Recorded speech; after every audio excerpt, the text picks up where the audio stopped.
संध्या का समय था जब राजपुर राज्य के सेनापति मंगलसेन, प्रधानमंत्री बाज बहादुर व राजकीय कोष के खजांची कुबेर दत्त ने एक साथ राजपुर के राजा पद्मावत के कक्ष में प्रवेश किया और बोले, महाराज, क्या हम लोग अंदर आ सकते हैं?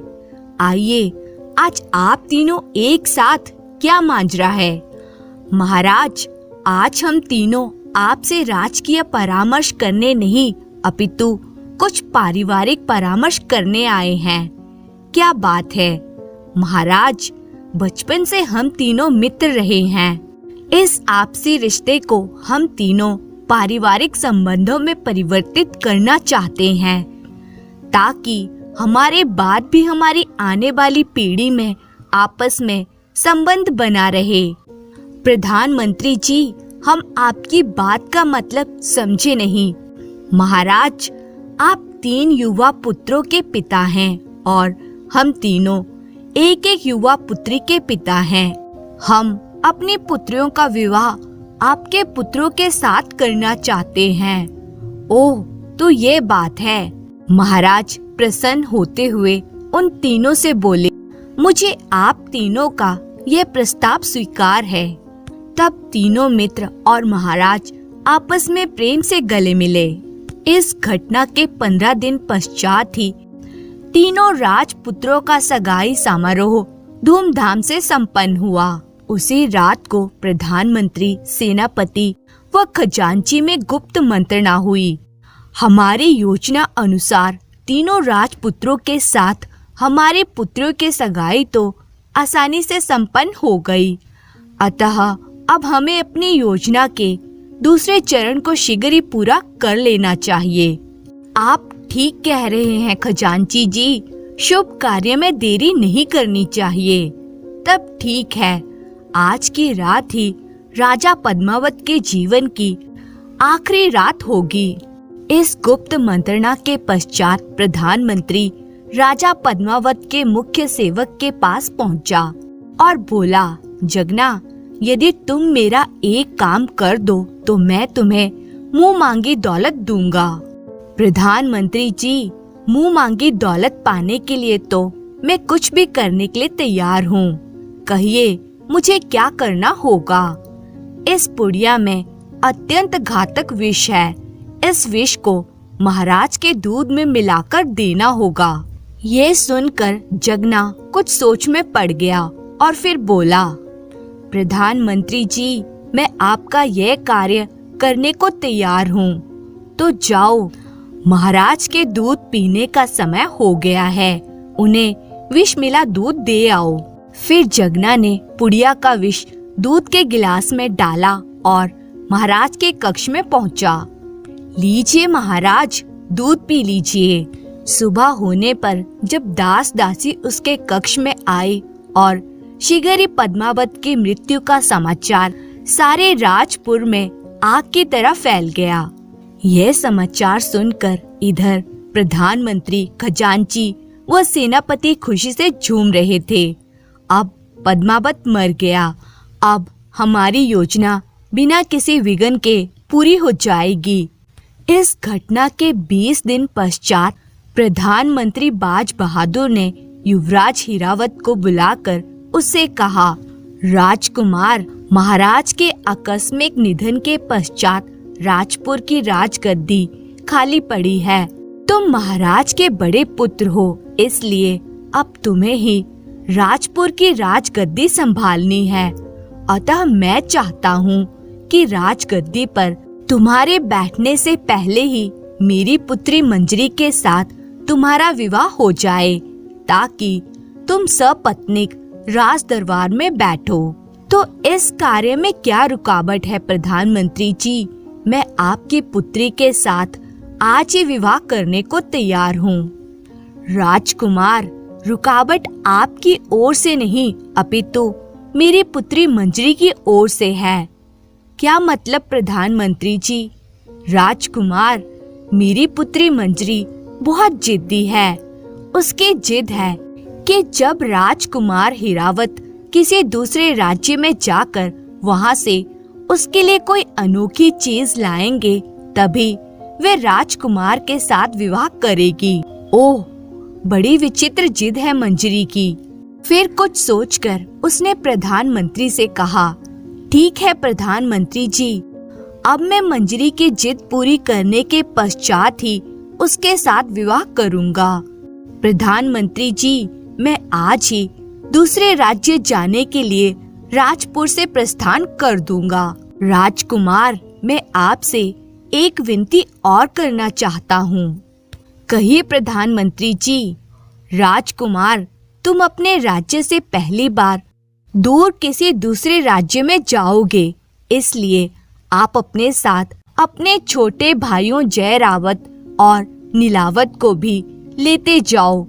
1 से 2 और 2 से 3 भले होते हैं। कह तो आप ठीक ही रहे हैं प्रधानमंत्री जी।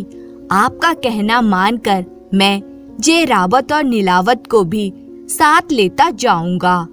मुझे इस बात की खुशी है राजकुमार कि आपने मेरा सुझाव मान लिया है। उसी दिन हिरावत, जयरावत और नीलावत राजपुर से दूसरे राज्य जाने लगे। वे अभी प्रस्थान करने ही वाले थे कि रुकिए युवराज बोलकर प्रधानमंत्री, सेनापति व खजांची उनकी तरफ दौड़े चले आ रहे थे। फिर प्रधानमंत्री, सेनापति और खजांची अपने अपने हाथों में पकड़ी संदूकची तीनों राजकुमारों को देते हुए बोले, राजकुमारों, तुम तीनों परदेश जा रहे हो। यहाँ से चलकर न जाने तुम्हें कहाँ भोजन मिले। हमारी पुत्रियों ने तुम्हारे लिए लड्डू बनाए हैं, लो इन्हें रख लो। राह में भूख लगने पर इन्हें खा लेना। राजकुमार बोले, हम लोग शीघ्र ही स्वदेश वापस लौटेंगे। तब तक आप तीनों को राजपुर का राजकाज संभालना है। आप फिक्र ना करिए राजकुमारों, आपकी अनुपस्थिति में हम तीनों राजपुर का पूरा पूरा ध्यान रखेंगे। तब तीनों भाई वहां से चल पड़े। उसी दिन प्रधानमंत्री के यहाँ उन तीनों की मंत्रणा हुई। अभी तक तो सब कुछ हमारी योजना अनुसार बिल्कुल ठीक हो गया है प्रधानमंत्री जी। अब आगे क्या करना है? इधर उस कक्ष के बाहर से गुजरती प्रधानमंत्री की पुत्री मंजरी उनकी बातें सुनने के लिए द्वार पर ही छिपकर खड़ी हो गई। प्रधानमंत्री बोले, मेरे दिमाग में एक योजना आई है। अब जबकि पद्मावत और उनके तीनों पुत्र हमारे रास्ते से हट चुके हैं, तो हमें राजपुर पर अपना अधिकार जमाने में देर नहीं करनी चाहिए। मित्रों, राजपुर की सेना को तो हम अपनी ओर मिला ही चुके हैं। कल जब दरबार लगेगा तो उसमें ये घोषणा कर देनी है कि आज से राजपुर पर हम तीनों का राज है। मित्र बाज बहादुर, तुम बहुत बुद्धिमान हो, इसलिए हम प्रारंभ से ही तुम्हारी बताई योजना पर चल रहे हैं। तुमने कितनी सफाई से राजा पद्मावत को मरवाकर कितनी चालाकी से उनके तीनों पुत्रों को राजपुर से बाहर भिजवा दिया है। तुम्हारे ही सुझाव पर अपनी अपनी पुत्रियों का नाम लेकर हमने तीनों भाइयों को विष मिले लड्डू दिए हैं, जिन्हें खाकर तीनों राजकुमार निश्चय ही मर जाएंगे। हमें तुम्हारी बुद्धिमानी पर गर्व है मित्र। उनकी बातें सुनकर कक्ष के बाहर खड़ी मंजरी के तो पांव तले जमीन ही खिसक गई थी। वे सोचने लगी, इन तीनों ने तो बड़ा ही घिनौना कुचक्र रचा है। मैं अपने भावी पति हिरावत व अपने दोनों भावी देवरों का बाल भी बांका नहीं होने दूंगी, चाहे इसके लिए मुझे कुछ भी क्यों ना करना पड़े। उसने उसी समय अपने कक्ष में पहुंचकर अपनी एक दासी को बुलाया और कहा, तुम इसी समय सेनापति जी की लड़की सुदीक्षा और खजांची की लड़की धनलक्ष्मी को बुला लाओ।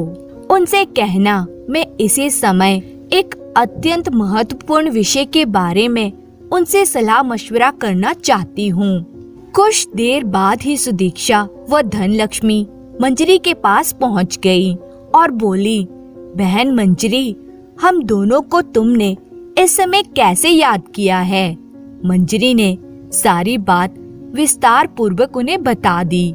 सारी बात जानकर सुदीक्षा व धनलक्ष्मी हक्की बक्की रह गई। ओह, हमारे पिताओं ने हमारे भावी पतियों के खिलाफ कैसा खूनी षड्यंत्र रचा है। देखो, राजकुमार हिरावत अपने दोनों भाइयों के साथ राज्य से अभी ज्यादा दूर नहीं गए होंगे। हमें इसी समय उनके पास पहुंचकर उन्हें विष मिले लड्डुओं के बारे में बता देना चाहिए, ताकि उन तीनों की जान बच सके। कह तो तुम ठीक ही रही हो बहन मंजरी। बस उसी समय तीनों युवतियां बिना किसी को कुछ बताए घोड़ों पर सवार होकर राजपुर से चल पड़ी। इधर तीनों राजकुमार घोड़े पर सवार होकर आगे ही बढ़ते चले जा रहे थे। भैया, हम काफी थक चुके हैं, चलो थोड़ी देर रुककर विश्राम कर लेते हैं। और वे तीनों पेड़ के नीचे विश्राम करने लगे। उधर उन तीनों राजकुमारों की खोज में मंजरी, सुदीक्षा और धनलक्ष्मी भी राजपुर से काफी दूर निकल आई थी। कितनी दूर आ गई हैं हम तीनों राजपुर से, लेकिन अभी तक राजकुमारों का कहीं अता पता नहीं है। कहाँ चले गए वे तीनों? तभी एकाएक आंधी चलने लगी और वे तीनों युवतियां चिल्लाने लगी, बचाओ बचाओ। इधर आंधी का तीव्र प्रकोप उस वन में और भी ज्यादा था, जिसमें हिरावत और उसके दोनों भाई पेड़ के नीचे विश्राम कर रहे थे। तभी हवा का एक अत्यंत वेग भरा झोंका आया, जिसमें तीनों भाई उड़ चले। हवा तीनों के तीनों राजकुमारों को विभिन्न दिशाओं में उड़ाकर ले चली। हवा ने जय रावत को कुछ दूरी पर ले जाकर जमीन पर पटक दिया। नीलावत के साथ भी यही हादसा हुआ। जमीन पर गिरते ही नीलावत की चेतना लुप्त हो गई। इधर प्रलयकारी हवा ने हिरावत को भी बहुत दूर ले जाकर पटका था। वह भी शीघ्र ही बेहोश हो गया था। उधर दूसरी ओर आंधी के वेग से घबराकर मंजरी का घोड़ा तीव्र गति से वन में भागा जा रहा था। तभी उसे एक पत्थर से ठोकर लगी और मंजरी घोड़े की पीठ से उछलकर पृथ्वी पर जा पड़ी और बेहोश हो गई। जबकि सुदीक्षा का घोड़ा सरपट दौड़ता हुआ एक नदी में जा घुसा और वे नदी में गिर गई। और धनलक्ष्मी का घोड़ा वन में एक खंडर की ओर बढ़ा जा रहा था। खंडर का भयानक माहौल देखकर धनलक्ष्मी भय से सिहर उठी और सुध-बुध खो घोड़े की पीठ से नीचे गिर गई। बहुत देर बाद जब प्रलयकारी आंधी रुकी तो पीड़ा से कर्राहता हुआ हिरावत जमीन पर से उठा और बोलने लगा, मेरे दोनों भाई मुझसे बिछुड़ गए हैं, अब मैं उन्हें कहाँ ढूंढूं? फिर जय रावत और नीलावत की खोज में वे कई दिन बिना रुके, बिना कुछ खाए पिए चलता रहा। चलते चलते वे वन से निकल पास के राज्य कुशानगर में पहुंच गया।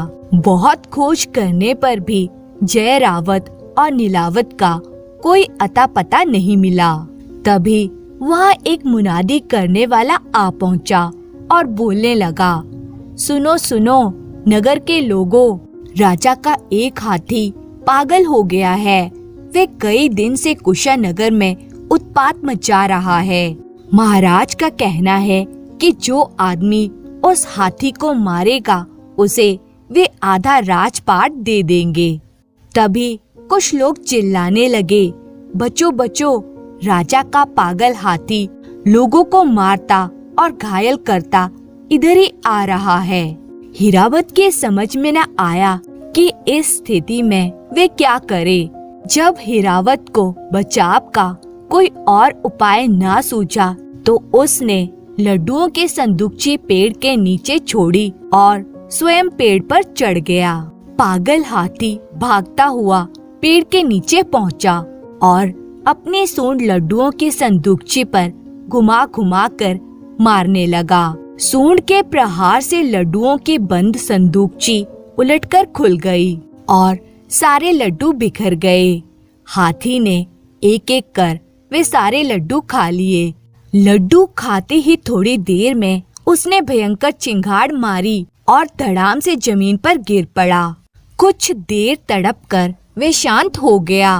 यह देख पेड़ पर बैठा हिरावत चौंक पड़ा। यह क्या?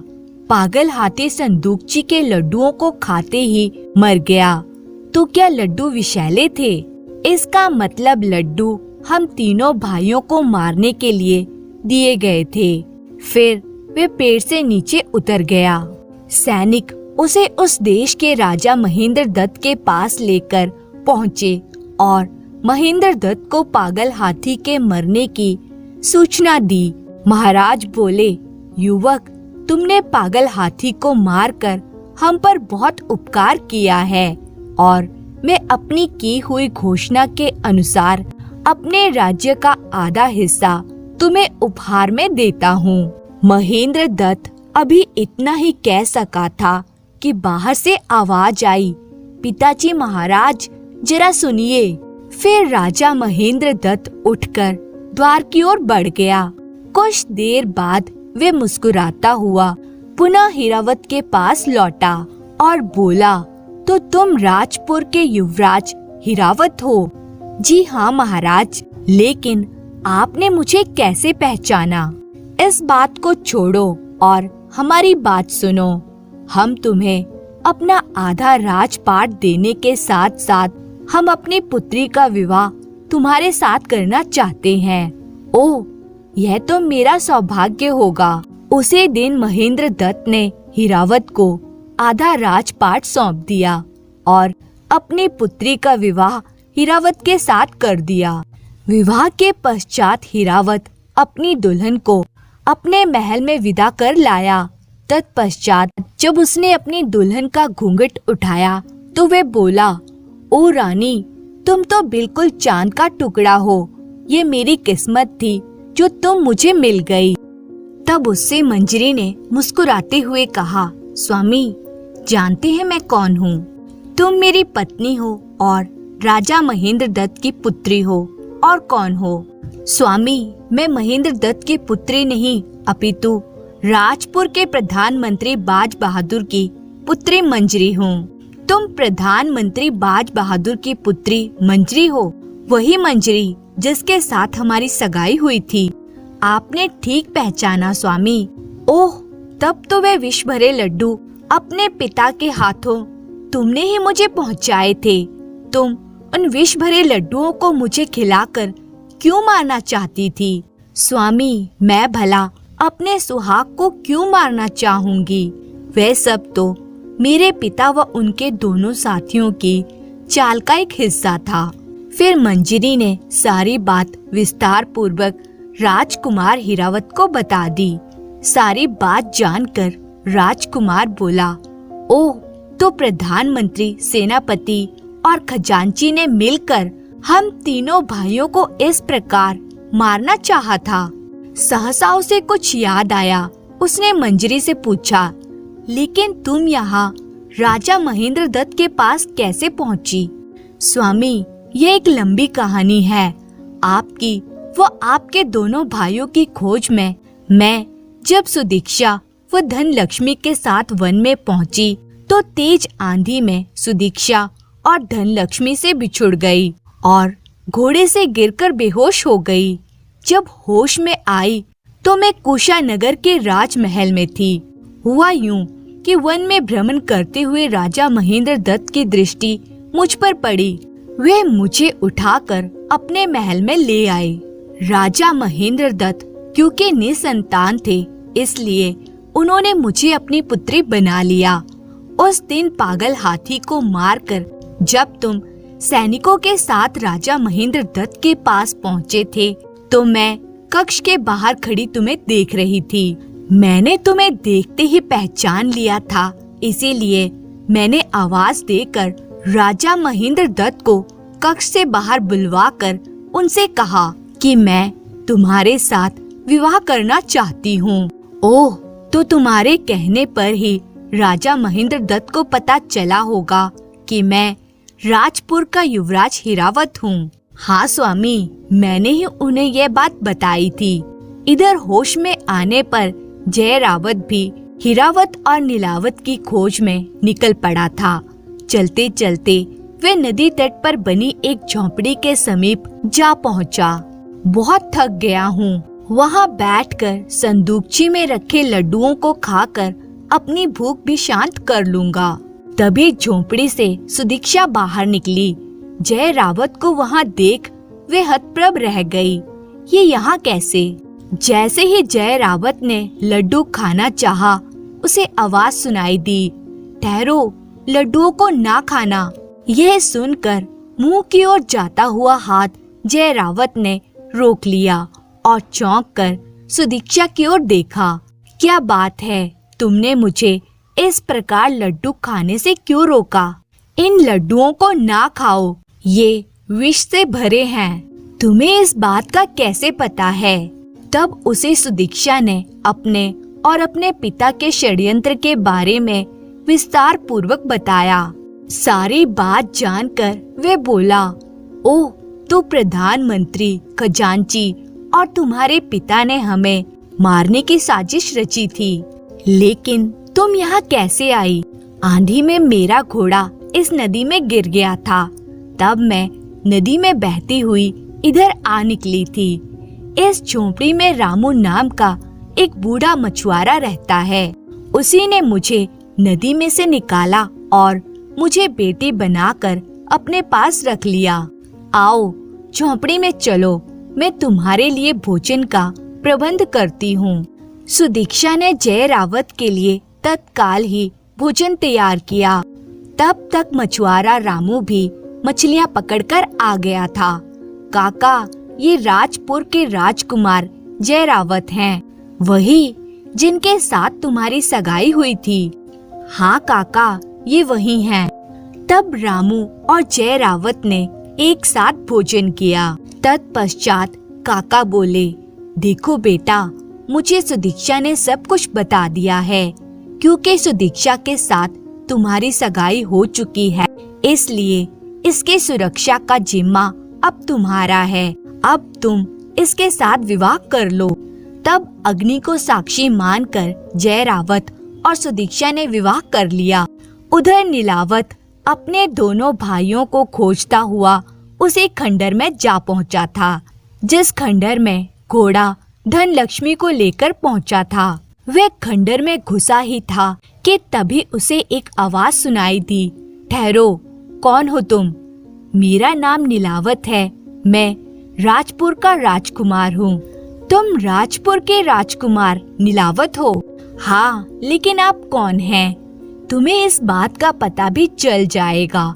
आओ, मेरे साथ चलो। वे आदमी नीलावत के साथ एक टूटे फूटे स्थान पर पहुंचा और बोला, देखो धनलक्ष्मी बेटी, मेरे साथ कौन आया है?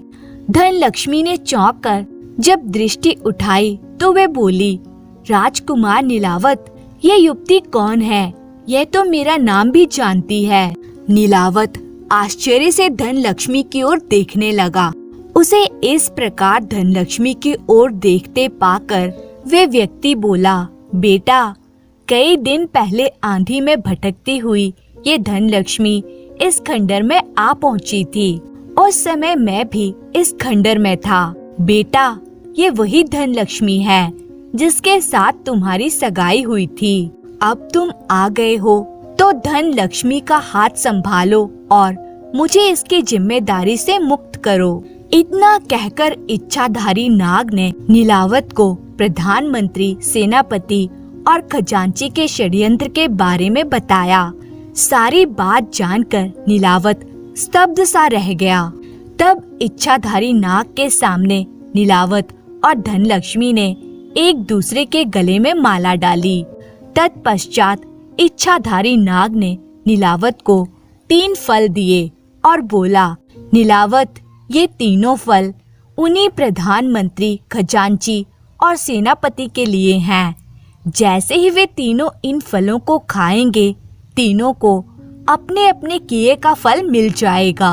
अब नाग ने धन लक्ष्मी और नीलावत को आशीर्वाद देकर कहा, अच्छा बेटा बेटी, अब मुझे विदा दो। यह कहकर वे सर्प के रूप में परिवर्तित हो अपने बिल में घुस गया।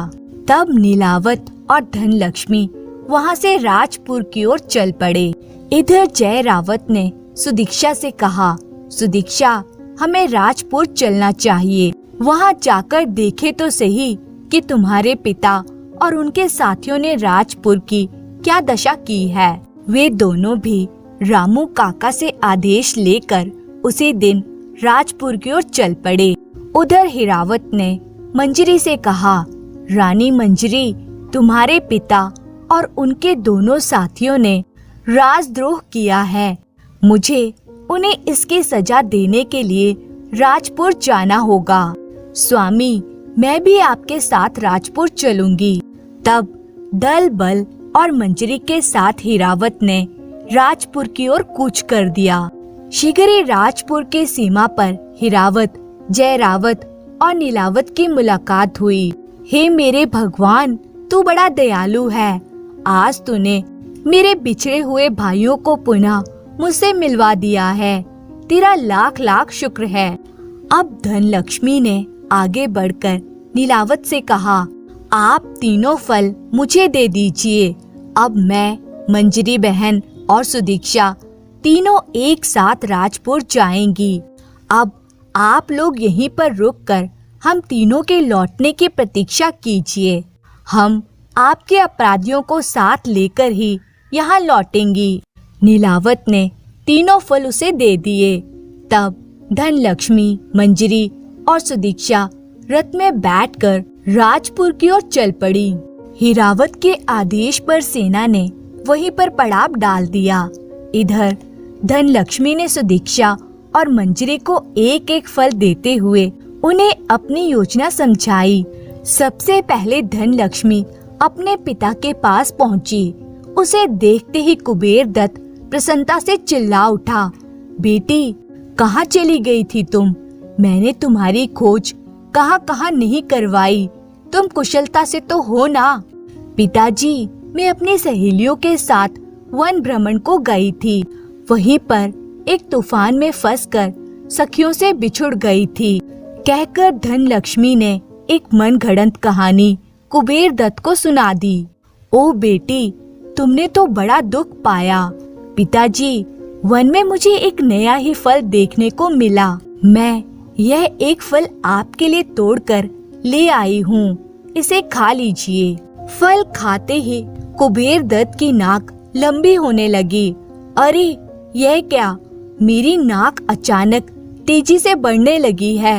यह देखकर वे बुरी तरह बौखला गया। यह क्या हुआ? पिताजी, ये तुम्हारे पाप उदय हुए हैं। पल भर में ही कुबेर दत्त की नाक 3 फुट लंबी हो गई। इधर फल खाने से मंगलसेन का भी यही हाल था। हाय मेरी नाक! बेटी सुदीक्षा, मुझे कैसा फल खिलाया है ये तूने?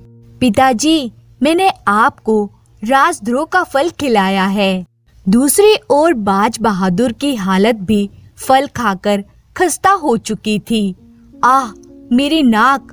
नाक के बोझ से मेरा माथा फटा जा रहा है। पिताजी, आपका माथा नाक के बोझ से नहीं अपितु पाप के बोझ से फटा जा रहा है। तब बाज बहादुर मंजरी के सामने गिड़गिड़ा उठा, बेटी, मुझे इस विपदा से छुटकारा दिलाओ। नहीं, अब आपकी नाक ऐसे ही रहेगी। प्रधानमंत्री, सेनापति और खजांची को राजद्रोह की अद्भुत सजा मिल चुकी थी। तीनों अपनी नाक के बोझ से दुखी हुए जा रहे थे। तब मंजरी, सुदीक्षा और धन लक्ष्मी अपने अपने पिताओं को लेकर राज्य की सीमा पर पहुंची। जानते हो पिताजी, इस खेमे के अंदर कौन है? इसके अंदर राजपुर के भावी राजा हिरावत अपने दोनों भाइयों जयरावत और नीलावत के साथ हैं। यह सुनकर बाज बहादुर, मंगलसेन और कुबेर दत्त एक स्वर में चिल्लाए, ये कैसे हो सकता है? वे तीनों तो कब के विष भरे लड्डू खाकर मर गए होंगे। आप लोगों ने ऐसा ही चाहा था, पर वे तीनों जीवित हैं और अब आप तीनों की पुत्रियों के पति भी हैं। हिरावत अपने भाइयों के साथ खेमे से बाहर निकला। वे तीनों हाथ जोड़कर हिरावत से बोले, युवराज, हमें क्षमा कर दो, हमने तुम्हारे साथ बहुत अन्याय किया है। हिरावत ने तिरस्कार से उन तीनों की ओर देखते हुए कहा, तुम तीनों राजद्रोही हो। तुमने सत्ता के लालच में आकर घोर अपराध किया है। तुम्हें तुम्हारे किए की सजा बढ़ी हुई नाग के रूप में मिल चुकी है। अब जाओ और इसी समय इस राज्य से दूर चले जाओ। अगर तुम फिर कभी राजपुर के आसपास दिखाई दिए तो अच्छा नहीं होगा। यह सुनते ही सिर पर पांव रखकर वे वहां से भाग खड़े हुए। तब हिरावत अपने भाइयों, उनकी पत्नियों और अपनी रानी मंजरी के साथ राजपुर आया। राजपुर की प्रजा ने सहर्ष ही उसे अपना नया राजा स्वीकार कर लिया। इधर बाज बहादुर, मंगलसेन और कुबेर दत्त जिस भी नगर या राज्य में जाते, वहाँ के लोग उनकी लंबी नाक देखकर उनकी खिल्ली उड़ाते। कुछ तो अजूबा जानकर उनको पत्थर भी मारते। इस प्रकार नगर नगर भटकते फिरते तीनों षड्यंत्रकारी मित्र एक दिन स्वर्ग सिधार गए। सच कहा है किसी ने कि पापी का अंत बहुत बुरा होता है। धन्यवाद।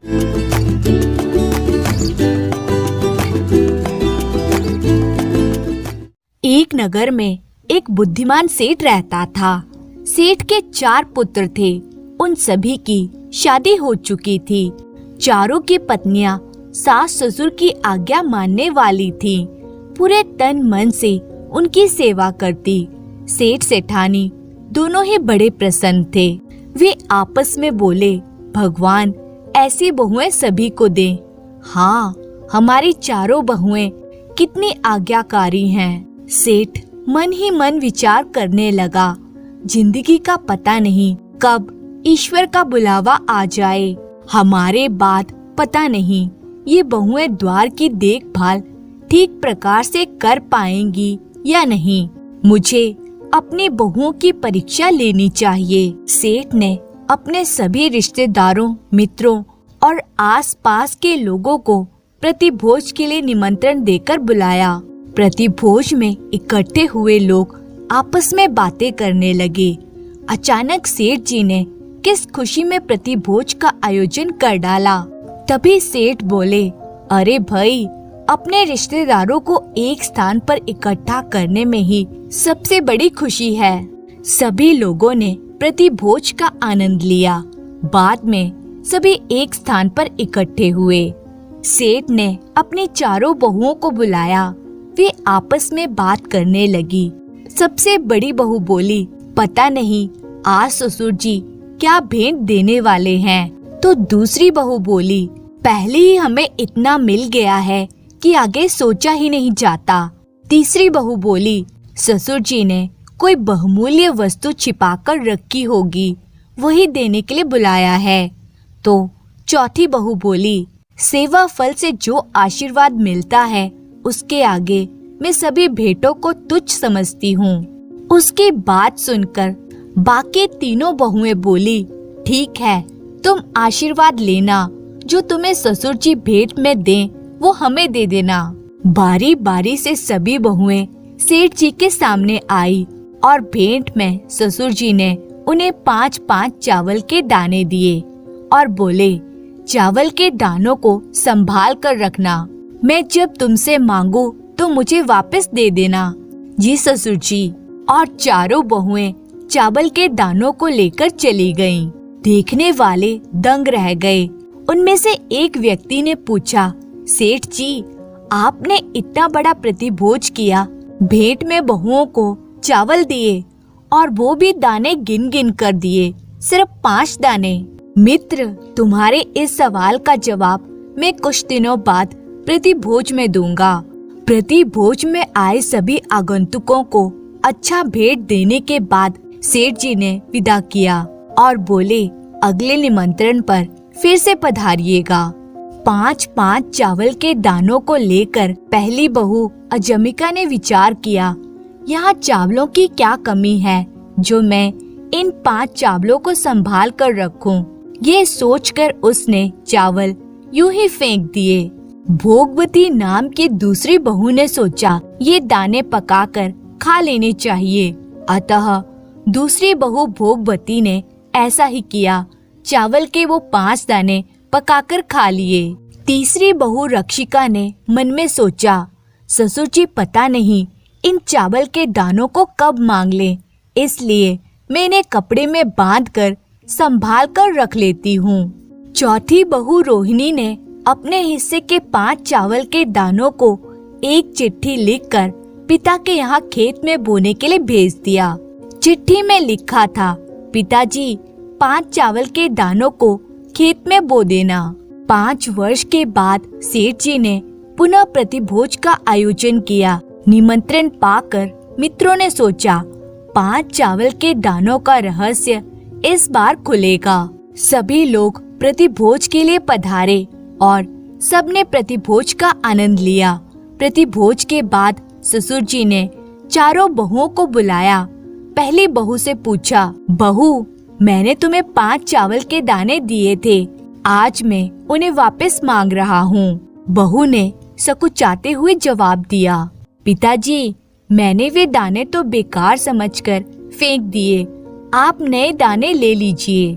दूसरी बहू, तुमने तो चावल के दाने संभाल कर रखे होंगे। पिताजी मैंने तो वे दाने पकाकर खा लिए, आप कहें तो मैं नए चावल के दाने ला देती हूँ। नहीं बहू तुम जाओ और तीसरी बहू रक्षिका को मेरे पास भेज दो। तीसरी बहू आई और बोली, पिताजी लीजिए मैंने आपके चावल के दाने आज तक सुरक्षित रखे हैं। ठीक है बहू, अब तुम जा सकती हो। चौथी बहू रोहिणी को बुला दो। जी पिताजी। बहू तुम्हारे चावल के दाने कहाँ हैं? लाओ उन्हें वापस करो। वे मुस्कुराते हुए बोली, पिताजी उन चावल के दानों को लाने के लिए तो एक गाड़ी की जरूरत पड़ेगी। 5 चावल के दानों के लिए एक गाड़ी की आवश्यकता पड़ेगी। क्या कह रही हो बहू? मैं ठीक कह रही हूँ पिताजी। मैंने अपने हिस्से के 5 चावल के दानों को अपने पिता के यहाँ बोने को भेजे थे। बहू 5 चावल के दाने भी कहीं बोए जाते हैं? हाँ पिताजी, उन चावल के दानों से तो इतने दाने बन चुके हैं कि अब एक गाड़ी भर जाएगी। शाबाश बहू, मुझे ऐसी ही बहू की तलाश है जो घर का सारा भार संभाल सके। सेठ जी ने चाबियों का गुच्छा सबसे छोटी बहू रोहिणी को थमा दिया और बोले, ये संभाल लो बहू घर की चाबियाँ। अब सेठ जी दूसरी बहू को बुलाकर कहते हैं, बहू तुम्हें अपने घर की संपत्ति की रक्षा का भार सौंपता हूँ, क्योंकि तुमने अपने चावल के दाने संभाल कर रखे और मैं अपनी तीसरी बहू जिसने चावल के दाने पकाकर खा लिए थे, आज से उसको रसोई घर की जिम्मेदारी सौंपता हूँ। जी पिताजी। सेठ जी ने अपनी चौथी बहू जिसने चावल के दाने फेंक दिए थे, उसके ऊपर घर की सफाई का कार्य सौंप दिया। सेठ जी बोले, अब मेरी चारों बहुएं अपनी योग्यता से घर को सुंदर बनाएंगी। सभी रिश्तेदार और मित्र सेठ जी की सूझ की प्रशंसा करते हुए विदा हो गए। सचमुच सेठ जी ने अपने 5 चावल के दानों से बहुओं की योग्यता का पता इतनी आसानी से कर लिया और इस तरह से चारों बहुएं अपने अपने कार्य को संभालते हुए घर की जिम्मेदारियां निभाने लगी।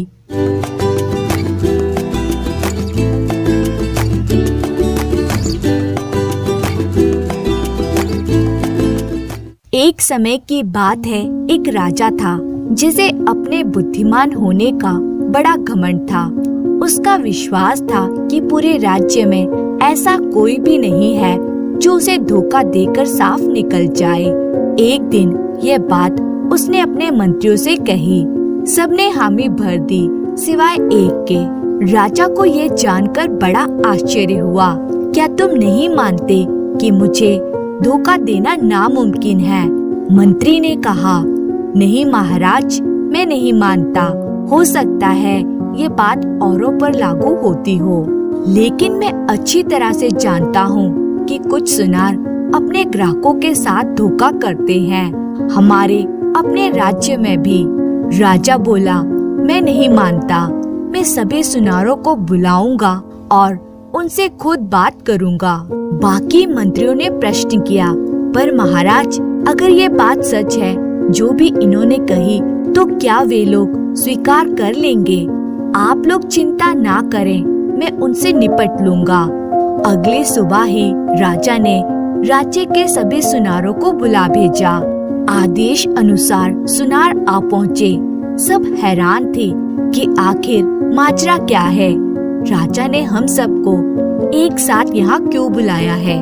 एक सुनार बोला, क्या राज परिवार में किसी का विवाह या राज्य अभिषेक की अकस्मात तैयारियां हो रही हैं? तो दूसरा सुनार बोला, हो सकता है रानियां अपने पुराने गहनों से उब गई हो और उन्हें तुड़वाकर नए गहने बनवाना चाहती हो।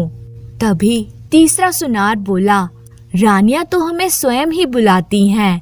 ये मामला तो महाराज से जुड़ा मालूम होता है। तभी एक सुनार बोला, मेरे विचार से महाराज पड़ोसी राज्य को कुछ खास तोहफे भेजना चाहते हैं और कुछ गहने बनवाने की जल्दी में होंगे।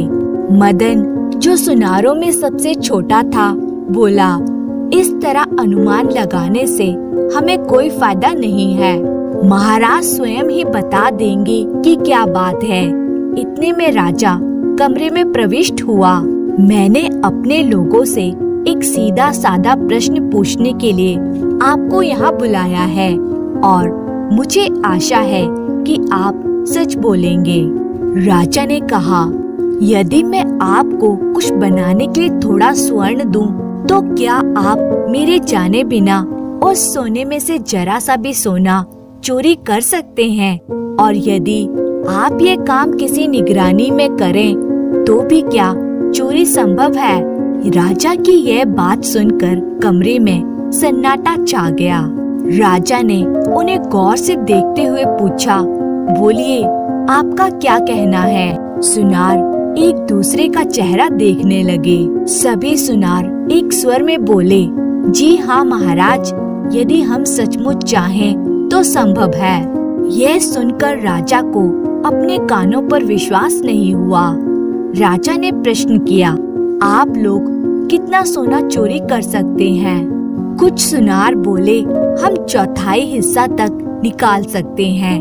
तो और कुछ सुनार बोले, हम आधा निकाल सकते हैं। और वहाँ बैठा मदन बोला, और मैं चाहूँ तो पूरा ही सोना चुरा सकता हूँ।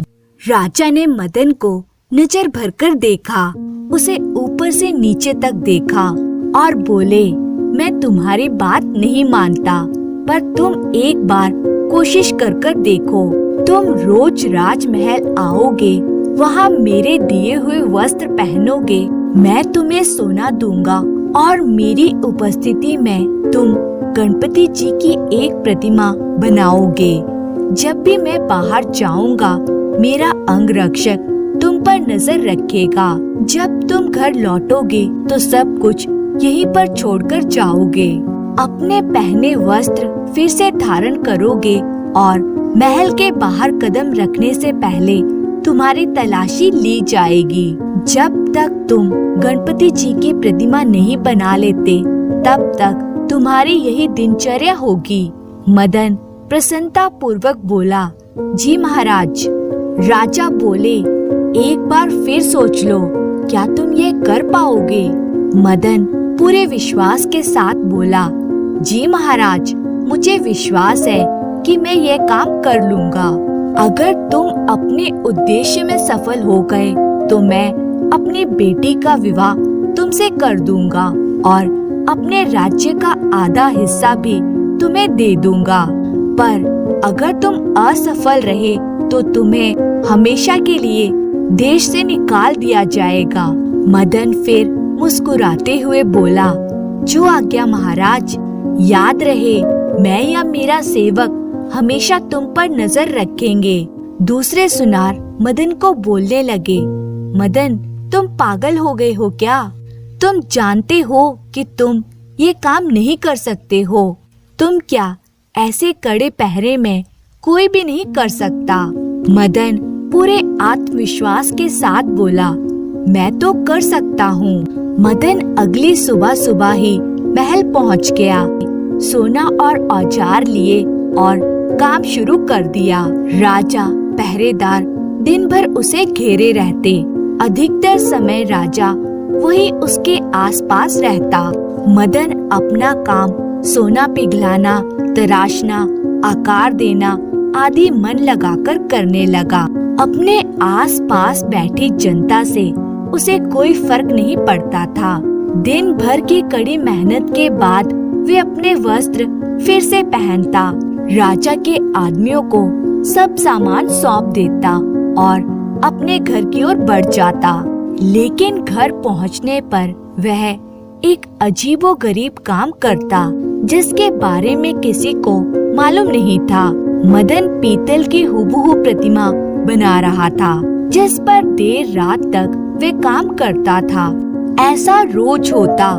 दिन भर राज सेवकों की कड़ी निगरानी में वे सोने का गणपति बनाता और रात की चुप्पी में पीतल की प्रतिमा, जिसमें कभी कभी उसकी बहन उसकी मदद किया करती। आखिरकार 7 दिन बाद दोनों मूर्तियां तैयार हो गई। 7वें दिन मदन ने गणपति की सोने की प्रतिमा उठाकर सबको दिखाई। राजा की आवाज में उत्सुकता थी। वे बोले, क्या ये पूरी हो गई है? बस महाराज, जरा सा काम बाकी है। रात भर मूर्ति को ताजे दही में डुबोकर रखना होगा और अगली सुबह इसे चमकाऊंगा। ये बहुत जरूरी है। राजा उसकी ये बात सुनकर हैरान था। वे बोले, मैंने तो पहले कभी किसी को भी दही से मूर्ति चमकाते नहीं सुना है। मदन बोला, महाराज, ये मेरी तकनीक है। क्या मुझे ताजे दही का एक बड़ा मटका मिल सकता है? शाही पहरेदार मुंह बिचकाते हुए बोले, अब यह भी अच्छी फरमाइश है। संध्या के समय ताजा दही कहाँ से आएगा? आम तौर पर लोग रात में दही जमाते हैं, जिससे कि वे सुबह तैयार हो जाए। तुम्हें दही चाहिए था तो सुबह क्यों नहीं बताया? हम थोड़ा दही जमा कर रखते। मदन बोला, मैं बिल्कुल ही भूल गया था। क्या बाजार से भी दही नहीं मिल सकता है? तभी पहरेदारों ने एक युवती को सिर पर बड़ा सा घड़ा लिए सड़क की ओर जाते हुए देखा। पहरेदार जोर से चिल्लाए, तुम क्या बेच रही हो? युवती बोली, ताजा दही। आज मुझे घर से आने में देर हो गई और मेरा दही बिका ही नहीं। अब इसे वापस घर ले जा रही हूँ। राजा के नौकर बोले, रुको, इसे यहाँ ले आओ, इसे हम खरीद लेंगे। मदन बोला, भगवान का शुक्र है, मुझे तो चिंता हो रही थी। सोच रहा था कि दही नहीं मिला तो फिर क्या करूँगा। लड़की दही का घड़ा लेकर वहाँ आ गई। मदन बोला, मैं पहले इस दही की जांच करूँगा, जाने अच्छा भी है या नहीं। मुझे जब तक इसके पैसे नहीं मिलेंगे तब तक तुम्हें हाथ नहीं लगाने दूंगी। ताजा माल है, तुमने अगर खराब कर दिया तो आधे दाम पर भी कहीं नहीं बिकेगा, समझे? मटके के अंदर झांकते हुए मदन बोला, अच्छा ठीक है, हम खरीद लेते हैं। ठीक ही लगता है, कहते हुए उसने गणपति जी के सोने की मूर्ति घड़े में डाल दी। राजा के नौकरों ने लड़की को दही के बदले 5 सोने की असरफियां दी। वे जाने ही वाली थी कि मदन ने उसे फिर आवाज दी, मुझे ये दही अच्छा नहीं लगा, इसमें पानी ज्यादा है और इससे मूर्ति में वह चमक नहीं आएगी। मैं कल सुबह ताजा दही लेकर अपना काम करूँगा। लड़की गुस्से में बोली, और मैं क्या इस दही का अचार डालूं? अब तो इसे कोई खरीदेगा भी नहीं। मदन ने घड़े में से मूर्ति निकालते हुए कहा, खाओ, फेंको, जो मन में आए करो, और खबरदार ज्यादा बड़बड़ की तो भूल गई, महाराज ने उसकी कीमत तुम्हें दे दी है। लड़की ने घड़ा उठाया और मुंह में कुछ बड़बड़ाती हुई चली गई। अगले दिन मदन ने मूर्ति ताजे दही में चमकाई और राजा के हाथ में दे दी। राजा ने अपने स्वर्ण विशेषज्ञ को बुलाया और कहा, इसे देखकर बताओ कि सुनार ने इसमें से कितना सोना गायब किया है। विशेषज्ञ स्वर्णकार ने उसे जांचना शुरू किया, लेकिन बार बार जांचने परखने के बाद भी उसके समझ में कुछ नहीं आया। राजा अधीर हो चला था। बताओ भाई, क्या बात है? महाराज, इसमें तो रत्ती भर भी सोना नहीं है। राजा ये सुनकर एकदम हैरान हो गया। ये कैसे हो सकता है? स्वयं मैंने इसे सारा सोना दिया और इसने मूर्ति भी मेरे सामने ही बनाई है। इसे कमरे में से एक भी वस्तु बाहर नहीं ले जाने दी गई। विशेषज्ञ बोला, महाराज, ये सब तो मैं नहीं जानता, पर इतना जानता हूँ कि मूर्ति खाली पीतल की है। सोने का तो इसमें नामो निशान भी नहीं है। राजा चकित होकर बोला, यह तो कमाल हो गया। मदन मुस्कुराते हुए बोला, मैंने कहा था ना कि मैं कर सकता हूँ। आखिरकार राजा ने मदन से पूछा कि उसने ये चकमा कैसे दिया। महाराज, क्या वादा करते हैं कि मेरे सच बताने पर आप मुझे सजा नहीं देंगे? विश्वास रखो, मैं तुम्हें सजा नहीं दूंगा। फिर मदन ने सारी कहानी सुना दी। वह दही बेचने वाली लड़की मदन की बहन थी, जो ठीक उसी वक्त वहां आ पहुंची थी। जब वह लड़की महल में आई तो मदन ने सोने की मूर्ति दही में डालकर उसमें से पीतल की मूर्ति निकाल ली। कहानी सुनकर राजा तो पहले हैरान हुआ और फिर ठाका मारकर हंस पड़ा। भाई वाह, तुम तो बहुत होशियार निकले। तुमने हम सबको कैसा बुद्धू बनाया। मैं मान ही नहीं सकता था कि कोई मेरी आंखों में भी धूल झोंक सकता है, पर तुमने मुझे गलत साबित कर दिया है। वादे के मुताबिक मदन की शादी राजकुमारी से हो गई और राज्य का आधा भाग भी उसे दे दिया गया। राजा बनने के बाद मदन ने कोई चालबाजी नहीं की। कई वर्षों तक उसने प्रजा का स्नेह पाया और राज्य के श्रेष्ठतम राजाओं में उसका नाम गिना जाने लगा। धन्यवाद।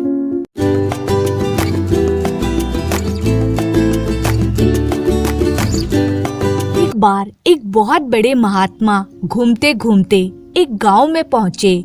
गांव के दो व्यक्ति उन्हें अपने अपने घर ले जाने के लिए तैयार करने लगे। महात्मा जी, आज आप मेरे यहाँ भोजन करिए। नहीं महात्मा जी, आज आप मेरे यहाँ भोजन करिए। महात्मा बोले, ठीक है, हम दोनों के घर भोजन करेंगे, मगर एक शर्त है। कैसी शर्त महात्मा जी? रोटी मेहनत और ईमानदारी की होनी चाहिए। उसमें से एक व्यक्ति बोला, मैं तो हमेशा ईमानदारी और मेहनत की रोटी खाता हूँ। तो दूसरा व्यक्ति बोला, इसका पता तो रोटी के स्वाद से ही चलेगा। दोनों व्यक्तियों में से एक बढ़ई था और दूसरा गांव का जमींदार था। बढ़ई मन ही मन सोचने लगा, असल में मेहनत की रोटी तो मेरे पास है। और जमींदार सोचने लगा, मेरे खेतों में मजदूर मेहनत करते हैं, इसलिए मेरी रोटी मेहनत की है। जमींदार अपने घर पहुंचा और अपने रसोइये से बोला, आज हमारे यहाँ एक महात्मा जी आ रहे हैं, भोजन अच्छे से अच्छा तैयार करना। जी हुजूर। रसोइये ने खूब मसालेदार सब्जियां बनाई, घी में पूड़ियां तली और मजेदार भोजन तैयार किया। वाह रे रसोइये, कितनी अच्छी खुशबू आ रही है, मेरी तो तबीयत खुश हो गई। अच्छा सुन, पिस्ते की बर्फी और किशमिश काजू की खीर अलग से बनाना। अजी हुजूर, देखते जाइए मैं क्या क्या बनाता हूँ। इसी बीच महात्मा जी का शिष्य जमींदार के यहाँ पहुंचा और बोला, गुरुजी ने कहा है कि भोजन उनके निवास स्थान पर ही ले आना। जमींदार बोला, जैसा हुक्म, मैं खुद ही लेकर हाजिर हो जाऊंगा। जमींदार अपने स्वादिष्ट पकवानों के साथ और दूसरा बढ़ई अपनी मक्का की सूखी रोटी नमक के साथ लेकर हाजिर हो गया। जमींदार सोचने लगा, कैसा बढ़ई है जो मक्का की रोटी लेकर आया है। घर में कुछ नहीं था तो मना कर देता। इधर बढ़ई सोचने लगा, जमींदार तो तमाम तरह के पकवान बनाकर लाया है, पता नहीं मेरे भोजन को गुरुदेव स्वीकार भी करेंगे या नहीं।